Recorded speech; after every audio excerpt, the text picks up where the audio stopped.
Easy season is finally here, and it's all kicked off with the first album in a series of Kanye West production work in Wyoming, Daytona, by the good music president and archetype of drug dealers turned rappers, Pusha T. In this episode of the Explained series, I'm going to be looking at everything, from the name to the album cover to the beats to the lyrics to the disses to Kanye's influence, but let's take it one by one and start with the name. Formerly named King Push, Daytona is named after the Rolex Daytona, Push's favorite watch, and as he explains it, Daytona. Okay. Daytona speaks to having the luxury of time and making this album. This album is also 7 songs, so It's like respecting your time. Instagram plug, go follow me on Instagram before we continue this video. Thanks. Now let's take a look at this album cover, a 2006 photo of the drug-filled bathroom of the late Whitney Houston, meant to mirror the drug chalk strewn throughout the album itself. The artwork, it was pictures that we all agreed on. Hey, yeah, I think, we should change the artwork. And I like this other artwork. Now this other artwork is 85 grand. It's here, it's ready. Right. No, this is what people need to see to go along with this music. Was it worth the money? Let me know in the card above. Every single beat throughout these 7 tracks goes hard.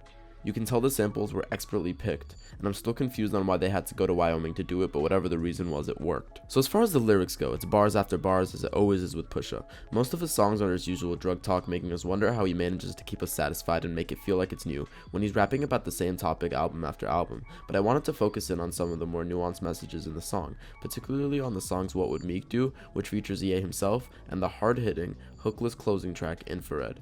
What Would Meek Do is formatted as both titans asking each other how do they respond to hate. Push answers with the usual about how he lets his money talk instead, flexing his wealth and his realness and reminding us once again of his drug dealing past. But when Push drops Kanye the same question, he starts with a reference to Lift Yourself, acknowledges all the controversy he causes, and then all the criticism he gets for being with Kim. Then his lines, "If you ain't driving while black, do they stop you? Will MAGA hats let me slide like a drive-thru?"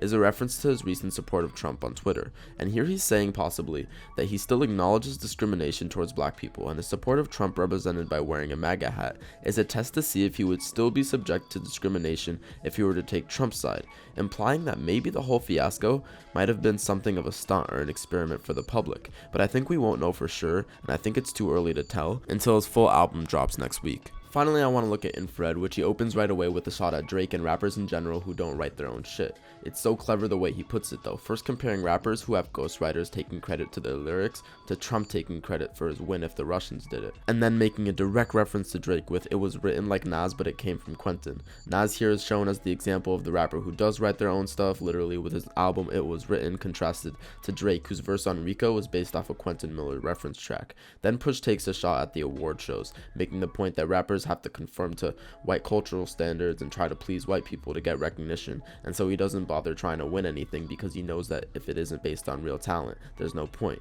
He goes on to expose Lil Wayne as trapped by Cash Money Records and Birdman not letting him drop the Carter 5 and leave the label. He ends the song making the point that people would rather listen to his music written by himself, i.e. this album, over Drake and other rappers' songs that he's claiming they don't even write. It's a lot of shade being thrown, and it just makes you wonder if Drake is going to return the favor.